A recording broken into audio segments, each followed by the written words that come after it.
देश के सबसे खूबसूरत शहर नोएडा में ये ना, नोएडा तो बहुत खूबसूरत शहर है। ओके ओके, हाँ आलोक जी बोलिए। मैं वही कह रहा हूं कि ये ट्रेंड ठीक है, लोग इरिटेट हो रहे हैं, ये ट्रेंड दिखा रहा है। मैंने तो शुरू में ही बोला कि हम जीते चाहे हारे, मैं एग्जिट पोल को खुद नहीं मानता, लेकिन एक ट्रेंड दिखाता है, उस ट्रेंड पे आप कुछ भी एस्टिमेट कर सकते हैं। हरियाणा में क्लोज फाइट, कहीं हम हार रहे थे, कहीं कुछ हो रहा था, एग्जैक्ट पोल बदल गए, लोकसभा पोल में एग्जैक्ट पोल बदल गए, तो मैं तो इन लोग को एडवांटेज ही दे रहा हूं। लेकिन इतना एजिटेशन क्यों? ये एजिटेशन है फ्रस्ट्रेशन का नतीजा, क्योंकि वो खुद जानते हैं कि हम हार रहे हैं। लेकिन आम आदमी पार्टी को ऐसा लग रहा है, लेकिन आम आदमी पार्टी को ऐसा लग रहा है कि अरविंद केजरीवाल हार नहीं सकते हैं और कोई भी एग्जिट पोल आए वो हमें कमी करके आंकता है। और आम आदमी पार्टी ने तो ऑन रिकॉर्ड हमारी प्रोग्राम में बोला ब्रह्मा का अवतार है, बड़ा प्रेशर बना रखा है एग्जिट पोलस्टर्स पे कि हमें जितवाइए इस बारी। ना ब्रह्मा के अवतार है ना अरविंद केजरीवाल, कभी हार नहीं सकते हैं।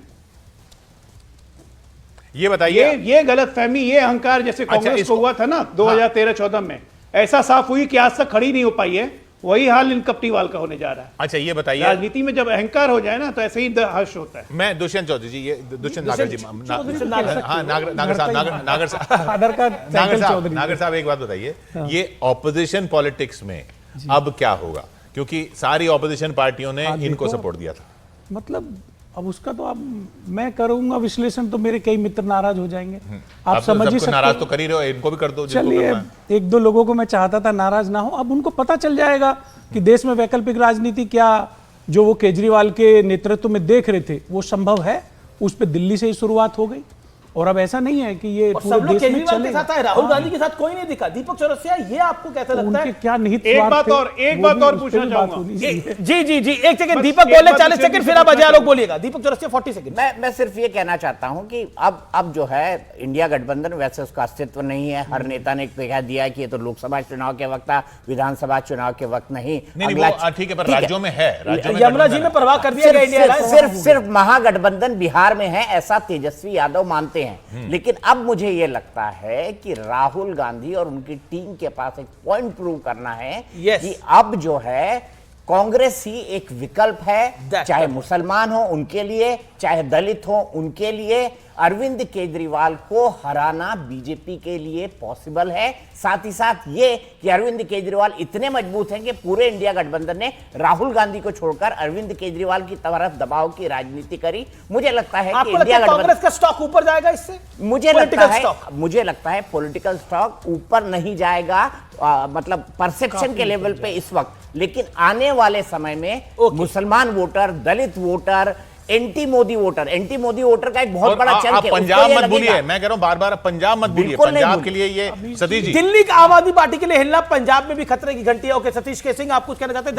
मैं तो आपको यहां तक कहना चाहूंगा, लगेगा अतिशयोक्ति कि दिल्ली में जिस तरह से हार दिखाया जा रहा है या हो भी सकता है, दोनों बातें हैं, वो सिर्फ ये केजरीवाल के भविष्य पे या पंजाब में आपके भविष्य पे ही नहीं, बल्कि भारतीय जनता पार्टी के लिए भी खतरे की घंटी है।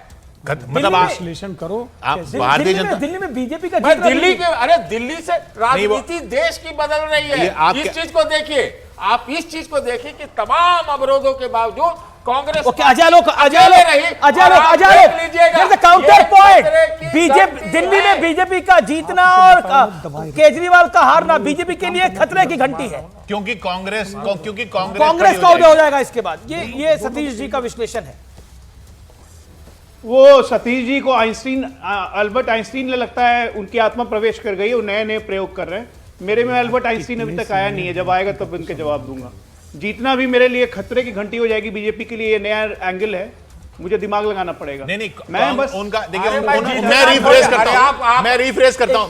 करता हूं। वो कह रहे हैं कांग्रेस का खड़ा होना दिल्ली में ये आगे के लिए खतरे की घंटी है। जब तक कांग्रेस, आप पार्टी का नीचे जाना, कांग्रेस का कुछ असर, भले ही भाजपा को उससे फायदा हुआ हो, लेकिन ये भाजपा की जीत के बावजूद भाजपा के लिए खतरे की घंटी हो सकती है। Satish K Singh and Ajay Alok in two windows. Congress यहाँ है, अरे भाई, तो आप पार्टी यहाँ थी, वहां से कहाँ पहुंच गई? यहाँ थी ना, इसीलिए तो वहां पहुंची। अभी पहुंची कुछ नहीं है,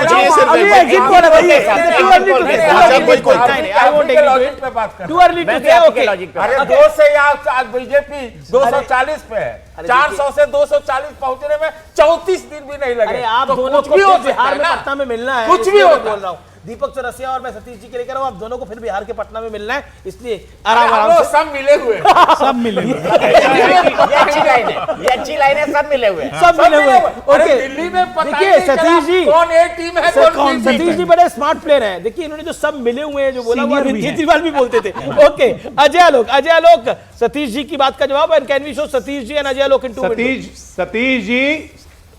सतीश जी सच्चाई ये है कि राष्ट्रीय स्तर पर दो पार्टियां हैं जो एक दूसरे को compete करती है, भारतीय जनता पार्टी और कांग्रेस। जी हम कांग्रेस से लगातार लड़ते आ रहे हैं। राजस्थान, छत्तीसगढ़, मध्य प्रदेश, गुजरात, महाराष्ट्र, हर जगह कांग्रेस और हमारे में ही लड़ाई है। तो दिल्ली में अगर कांग्रेस खड़ी भी हो जाती है तो हमारा क्या है, हमें तो राष्ट्रीय स्तर पर उससे लड़ना है। तो हमारे लिए खतरे की घंटी कहां से हो गई? तभी मैंने आपको कहा ना कि आप में आइंस्टीन की आत्मा घुस गई है। ये नया प्रयोग आप लेके आ गए। सबसे बड़ी बात जो मैं पूछना चाहता हूं दुष्यंत जी से, भाई मैं इतना ये बड़ा दिल्ली तो का नहीं कारवां हूं, चला, लेकिन मुझे अब मिल्कीपुर में अंत होगा। एक मिनट सतीश जी एक मिनट। ये दिल्ली का कारवां उठा, मिल्कीपुर में भी हम चुनाव जीतने जा रहे हैं। क्या कांग्रेस पार्टी को अब लगता है कि ये 9 की 9 उपचुनाव सीट उसने अखिलेश को गिफ्ट करके पैर पे कुल्हाड़ी नहीं, कुल्हाड़ी पे पैर मारा था? अच्छा ये बताइए, अब ये जो फाइनल फ्रंटियर की बात होती थी कि दिल्ली भी एक फाइनल फ्रंटियर बन गया था। आपके कई फाइनल फ्रंटियर हैं जो आपको क्रॉस करने हैं, जैसे बंगाल क्रॉस करना है, आपको दक्षिण में क्रॉस करना है, लेकिन वो सब इलाके वो थे जहां आपका पारंपरिक वैसा संगठन नहीं रहा था। दिल्ली आपका पुराना गढ़, पुराना आपका संगठन यहां पे फाइनली अगर सरकार बनती है 27 साल बाद, तो क्या संदेश जाएगा आपके कार्यकर्ताओं में? देखिए, दिल्ली में सरकार बनने के हमारे लिए बहुत बड़े मायने हैं।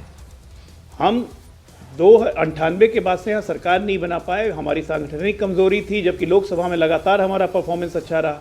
इवन चाहे कि 2009 का लोकसभा ले लिए, 14, 19, 24 में तो 7 की 7 हम जीतते गए।